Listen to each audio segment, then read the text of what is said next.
Hey everyone, today I want to talk about a PR crisis that had the whole world watching, the OceanGate Titan disaster. In June of 2023, OceanGate sent 5 passengers aboard a $250,000 deep sea expedition to see the Titanic wreck.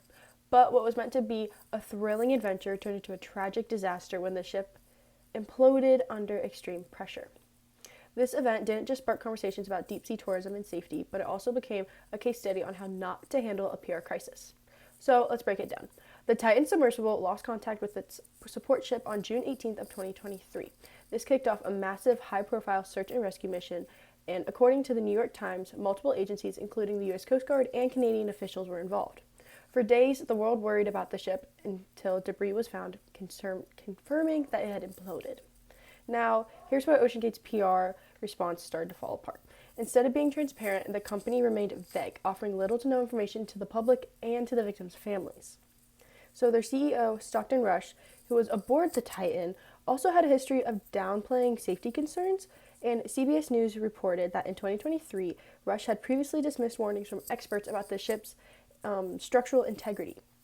This only made things worse when people started looking into OceanGate's past. Even after the tragic news was confirmed, the company's response was minimal. They just had a short written statement. No press conference, no strong media presence. And according to BBC News, they pointed out that this lack of engagement only fueled the public outrage. So, from a PR standpoint, what went wrong? Simply put, OceanGate failed to show transparency and empathy.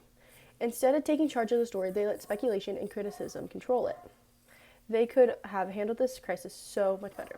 Some things they could have done was be transparent about the start. They could have been providing regular fact-based updates that would keep people informed instead of letting rumors spread.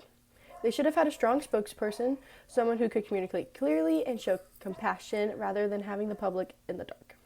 They could have acknowledged past concerns. Instead of ignoring the safety warnings, they should have addressed them head on and fixed the problem. And then lastly, they could have supported the victims' families. Direct engagement and visible effort would show that they wanted to improve the safety and could have helped rebuild some trust. According to the Public Relations Society of America, successful crisis communication relies on being proactive, transparent, and accountable. OceanGate missed the mark on all three, and that's what went so wrong. Since this happened recently, I think the reaction would be pretty much the same if it happened again. But if this were decades ago, before social media and 24/7 news coverage, I think that OceanGate might have had more control over the story. Now, with the news spreading instantly, companies have to respond quickly and effectively, or they risk losing public trust almost immediately. Now, at the end of the day, OceanGate's mishandling of the Titan disaster only made things worse for them. This case is a powerful reminder that in a crisis, honesty, empathy, and quick action are essential. Had OceanGate taken a different approach, they might have been able to salvage their reputation even in the face of a tragedy.